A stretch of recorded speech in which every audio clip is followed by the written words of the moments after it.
화평세상 이오경입니다. 오늘 방송은 어린 왕자입니다.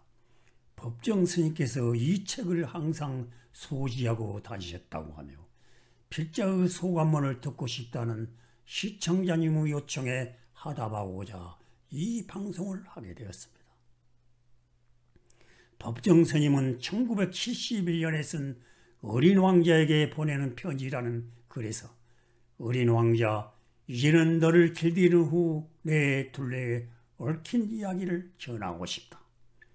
어린 왕자란 책을 처음으로 내게 소개해준 것은 이 한 가지 사실만으로도 한평생 잊을 수 없는 고마운 것이다.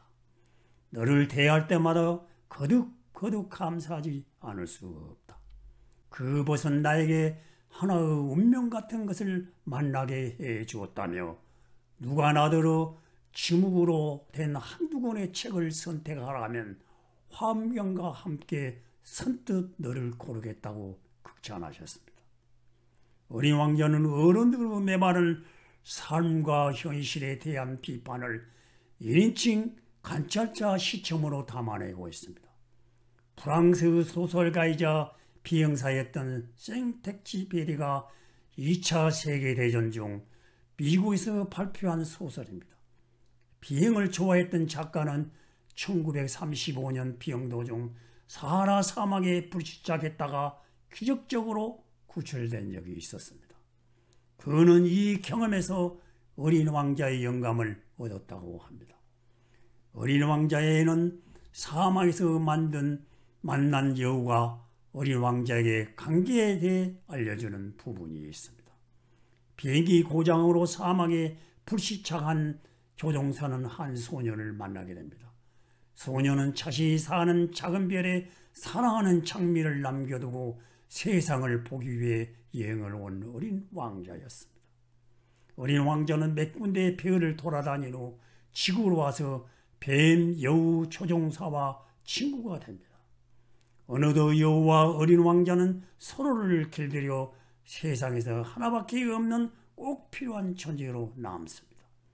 그리고 어린 왕자는 자신만의 특별한 존재인 장미를 떠올리며 떠나온 별로 다시 돌아가기로 결심합니다. 필자에게 어린 왕자의 몇 가지 장면은 굉장히 인상적이었습니다.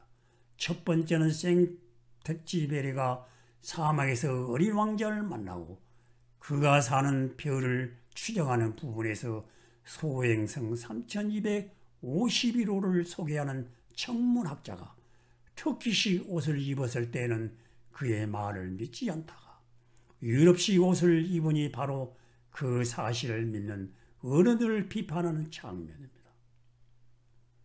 사람들은 겉만 보면서 판단하는 경우가 많습니다. 어릴 때야 철이 없어 내면을 잘 볼 수 없을 수도 있겠지만 철든 어른들이 내면을 보지 못하는 것은 그만큼 세상의 가치를 오히려 중요하게 여긴다는 것을 증명하는 것 같아 약간 씁쓸했습니다. 여기에서 어린 왕자와 여우 대화는 우리에게 관계를 통해 삶의 진정한 의미에 대해 생각하게 합니다. 길들인다는 것이 무엇인지를 묻는 어린 왕자에게 여우는 관계를 맺는 것이라고 답합니다. 무수한 것들 중에서 자신에게 특별한 의미를 갖게 되는 뭔가를 새롭게 관계를 맺는 것. 그래서 수많은 여우들 중에서 한 마리에 지나지 않던 존재가 이 세상에 하나밖에 없는 존재로 변하게 되는 것. 그것이 바로 서로를 길들이는 것이라고 말합니다. 그리고 그런 관계를 맺기 위해서는 참을성이 필요하고 서로를 의식하면서 책임감 있게 행동해야 한다고 알려줍니다. 친구라는 말의 뜻은 오래 두고 사귄 벗입니다. 우리는 친구의 취향이나 성격 등을 서로 알아가면서 관계를 맺습니다. 이렇게 서로를 알아가는 데에는 시간이 필요합니다. 서로를 진정으로 알아가기 위해서 참아야 하고 늘 생각하면서 특별한 의미를 표해야 합니다. 그리고 서로에 대해 책임감 있게 행동해야 할 것입니다. 그랬을 때 우리는 서로의 길들여지게 되는 것입니다. 법정 스님의 글 중에서 어린 왕자, 너의 실체는 그 묵은 허물 같은 것이 아닐 거야. 그것은 낡은 옷이니까 옷이 낡으면 새 옷으로 갈아입듯이 우리들의 육신도 그럴 거다. 그리고 네가 살던 별나라로 돌아가려면 사실 그 몸뚱이를 가지고 가기는 거추장스러울 거다라는 부분은 영원히 오랫동안 남습니다. 끝으로 여우가 어린 왕자의 하는 말의 의미가 무엇인지 생각하며 이 책을 읽어본 필자의 소감입니다. 시청해 주셔서 감사합니다.